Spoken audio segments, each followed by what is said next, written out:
আপনি হচ্ছে বীর পুরুষ। আমি মানুষকে মারবো না তো, আল্লাহ আমারে দিবে। হ্যাঁ, আপনি ঠিক বলেছেন। টি শার্টের দাম হচ্ছে 40,000, আর নরমাল একটু কাস্টমার আসছে, ঠিক আছে আপনি 20,000 দিয়ে দেন। বর্তমান সময়ে সামাজিক যোগাযোগ মাধ্যমে খুবই জনপ্রিয় একজন সরকারি চাকরিজীবী হিসাবে আলোচিত পেয়েছেন আব্দুল জব্বার স্যার, যিনি বাংলাদেশ ভোক্তা অধিদপ্তরে কর্মরত রয়েছেন। সাধারণ মানুষের হয়ে অক্লান্ত পরিশ্রম করে যাচ্ছেন দিনরাত এই ব্যক্তি। ভোক্তা অধিদপ্তরের আব্দুল জব্বার স্যারের জীবনী সম্পর্কিত বিষয় সম্পর্কে জানার ইচ্ছা প্রকাশ করে অনেকেই অনুসন্ধান করেন। বর্তমান সময়ে তিনি অত্যন্ত জনপ্রিয় একজন ব্যক্তি, পেয়েছেন দেশের সাধারণ মানুষের অশেষ ভালোবাসা।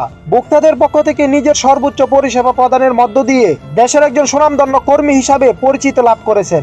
আমরা সকলেই এই ব্যক্তির জন্য দোয়া প্রার্থনা করি। সাধারণ মানুষের কাছ থেকে অত্যন্ত ভালো ব্যক্তি হলেও দেশের অসাধু ব্যবসায়ীদের কাছে আতঙ্ক। আমরা সকলেই আব্দুল জব্বার স্যারের প্রতি সম্মান রেখে ভিডিওটি দেখার চেষ্টা করব। এই আলোচনার মাধ্যমে ভোক্তা অধিদপ্তরে কর্মরত আব্দুল জব্বার স্যারের জীবনী সম্পর্কিত প্রয়োজনীয় সকল বিষয় সম্পর্কে আপনাদের জানাবো। ভোক্তা অধিদপ্তরে কর্মরত আব্দুল জব্বার স্যার আসলে কি তার পরিচয় তা জানার ইচ্ছা নিয়ে অনেকে ভিডিওটা ক্লিক করেছেন। তো আমি সর্বোচ্চ চেষ্টা করব তার পরিচয় সম্পর্কিত বিষয় আপনাদেরকে জানিয়ে সহযোগিতা করতে।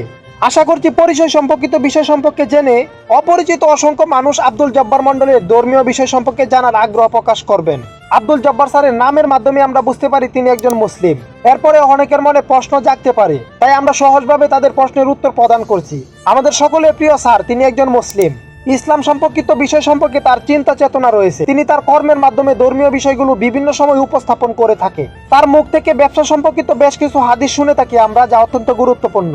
মহানবী হযরত মুহাম্মদ সাল্লাল্লাহু আলাইহি ওয়াসাল্লাম বলেছেন, সৎ ব্যবসায়ীগণ পরকালে আম্বিয়া, সিদ্দিকিন এবং শহীদের সাথে হাসর নাসর হবে। আমরা একটা ভিডিওর মাধ্যমে জানতে পারি তিনি চাকরি জীবন থেকে অবসর নেওয়ার পরবর্তী সময়ে ব্যবসা করার ইচ্ছা পোষণ করে থাকেন। রিটায়ারমেন্টের পর ছোট একটা ব্যবসা করে যেন পরকালে বেহেশতে যেতে পারি, এটাই আমার প্ল্যান। তো আমরা সকলে মন থেকে স্যারের দীর্ঘায়ু কামনা করি এবং স্যারের জন্য দোয়া করি। তো সকলে ভালো থাকবেন, আর ভিডিওটি ভালো লাগলে অবশ্যই চ্যানেলটি সাবস্ক্রাইব করে পাশে থাকবেন।